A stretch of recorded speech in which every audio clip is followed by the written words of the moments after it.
নমস্কাৰ বন্ধু বান্ধৱীসকল, দুপৰীয়াৰ ভাত সাজ আপোনালোকৰ খোৱা হ'লনে?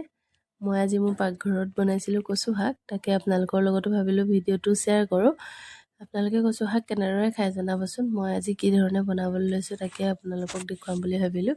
এয়া কচুখিনি মই চাফা কৰি ধুই শুকুৱাই থৈছিলোঁ অকণমান।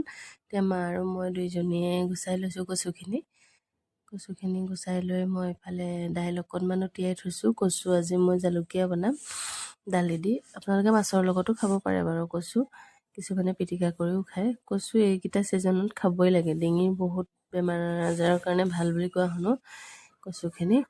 এয়া মই দাইল তিয়াই ৰাখিছিলোঁ, এইখিনি এতিয়া মই প্ৰেছাৰত কচু আৰু দালিখিনি একেলগে চিটি মাৰিবলৈ দিম দুটা একেলগে। পানীটো কমকৈ দিব আপোনালোকেও, ইয়াত পানীটো সৰহ হ'লে খাই ভাল নালাগিব চব্জিটো।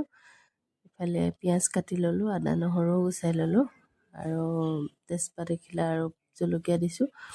জলকীয়া এটাহে দিছোঁ বাৰু দেই। এইখিনি এয়া মই প্ৰেছাৰত ইফালে চিটি মাৰিবলৈ দিলোঁ, ইফালে এয়া কুকাৰত বহাই দিলোঁ, দেখিলে নহয়। আপোনালোকেও এনেদৰে খায়নে বাৰু? ইফালে আকৌ মই কেৰাহীখন পাতি তাতে মই তেজপাত দিলোঁ আৰু পিঁয়াজখিনি দি দিলোঁ। পিঁয়াজখিনি এতিয়া মই ভাজি ল'ম ভালদৰে। পিঁয়াজ ভাজি থাকিম এতিয়া অলপ দেৰি। পিঁয়াজ ভজাৰ পাছত তাত আদা নহৰুখিনি দি দিম। পিঁয়াজ ভজা হৈছে আৰু অলপতে ইয়াত এতিয়া মই আদা নহৰু পেষ্টটো যোগ কৰিম। আদা নহৰু দি পেলাই এইখিনি অলপ দেৰি ভাজি ল'ম, কেঁচা গোন্ধ যোৱালৈকে এইখিনি ভাজিম। ভাজি লৈ কচু শাকত আপোনালোকে কণ বিলাহী দিব পাৰে। কণ বিলাহী আজি মোৰ ওচৰত নাই, গতিকে মই ডাঙৰ বিলাহীটোৱে ইয়াত যোগ কৰিম। কণ বিলাহী হ'লে বেছি ভাল হয় খাবলৈ। মাছো দিব পাৰে আপোনালোকে বাৰু।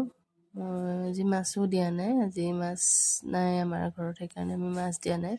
এয়া মই আজি ডাঙৰ বিলাহীয়ে দি দিছোঁ। ডাঙৰ বিলাহীখিনি ভাজি ল'ম আগতীয়াকৈ। এইখিনি বিলাহী ভজা হৈ গৈছে, এতিয়া মই কচু যিখিনি সিজি আছে দালিৰ সৈতে সেইখিনি মই এতিয়া ইয়াত বহাই দিম। সেইখিনিতে এইখিনি কচু শাকখিনি মই এতিয়া ইয়াত দি দিম, দেখিছে নহয়।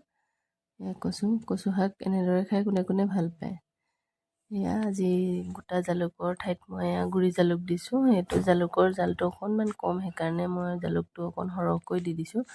কচু শাকত জালুক সৰহ হ'লেহে খাই ভাল লাগে, তেতিয়াহে ডিঙিত ধৰাটো কমে, নহ'লে ডিঙিত ধৰাৰ চান্স থাকে নহয়।